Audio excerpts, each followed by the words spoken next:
कल्याण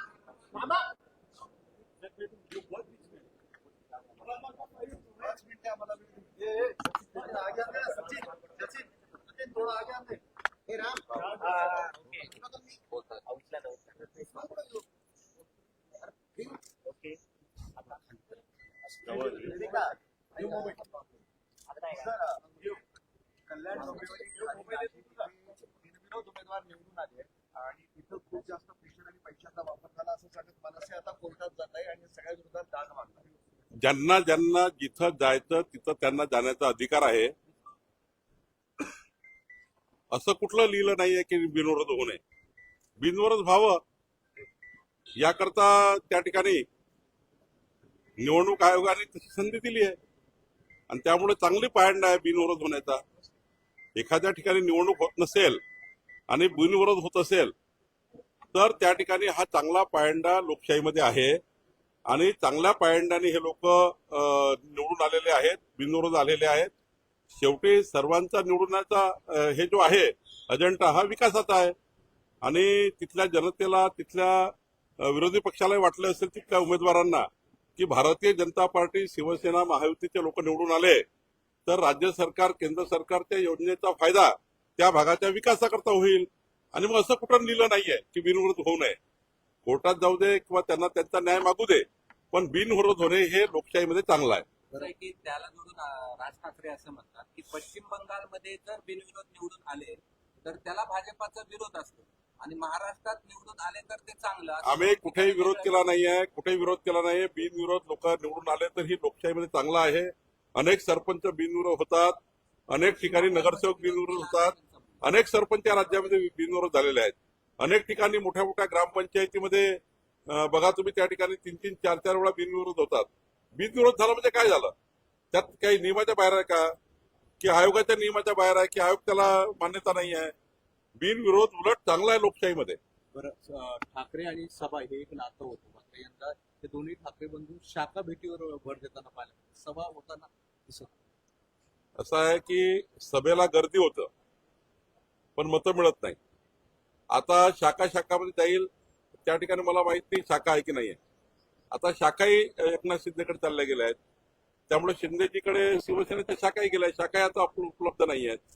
तर मला वाटतं त्यांचा त्यांनी प्रचार करावा, शाखेत जावं, सभा घ्याव्या, हा त्यांचा अधिकार आहे. पण मला एवढं नक्की कळतं की मुंबई आणि महाराष्ट्राची जनता आता डेव्हलपमेंटच्या बाजूने उभी आहे, डेव्हलपमेंटच्या विकासाच्या बाजूने उभी आहे, विकसित महाराष्ट्राचा संकल्पाच्या बाजूने जनता उभी आहे. मुंबईला विकसित करण्याकरता जनता मतं देईल आणि डेव्हलपमेंट म्हणजे देवेंद्र फडणवीस जी आहे हे जनतेला माहिती आहे. त्यामुळे महायुतीलाच मतदान होईल. नारायण राणे यांनी निवडणुकीचे संकेत दिले. आता ते म्हणतात की दोन्ही चिरंजीव आहे ते काम करतात. त्यांना मी काही माझं बोलणं झालं नाही, पण ते काय बोलले याबद्दलची माहिती नाही. कार्टुनिस्ट आणि कॅमेरामॅन कॅमेरामॅनचा संघर्ष देवेंद्र फडणवीस यांना कळणार नाही असं संजय राऊत म्हणतात. काय कार्टुनिस्ट आणि कॅमेरामॅन यांचा संघर्ष असं आहे की त्यांना सकाळपासून काहीतरी गरम बातमी दिल्याशिवाय त्यांचं पोट भरत नाही आणि मीडियांनाही तशी बातमी पाहिजे असते, तुम्हाला तशाच बातम्या पाहिजे असतात. खरं तर हे यांना नका विचारू जास्त, आता हे आउटडेटेड झालेले लोक आहेत. शिवतीर्थावर महायुतीची सभा होणार का अशी सगळी चर्चा सुरू आहे, असं काही आहे? शिवतीर्थावर महायुतीची सभा होणार आणि आता तिथलं नियोजन काय केलं आशिष शेलारजी आणि अमित साटमजींनी ते बघावं लागेल. पक्ष आहे म्हणतात मुंबईत एकत्र लढतायत, मात्र एकमेकांवर टीका करणं आता सुरू झालं. मैत्रीकडे मैत्री, दुसरीकडे विरोधात आणि एकमेकांवर.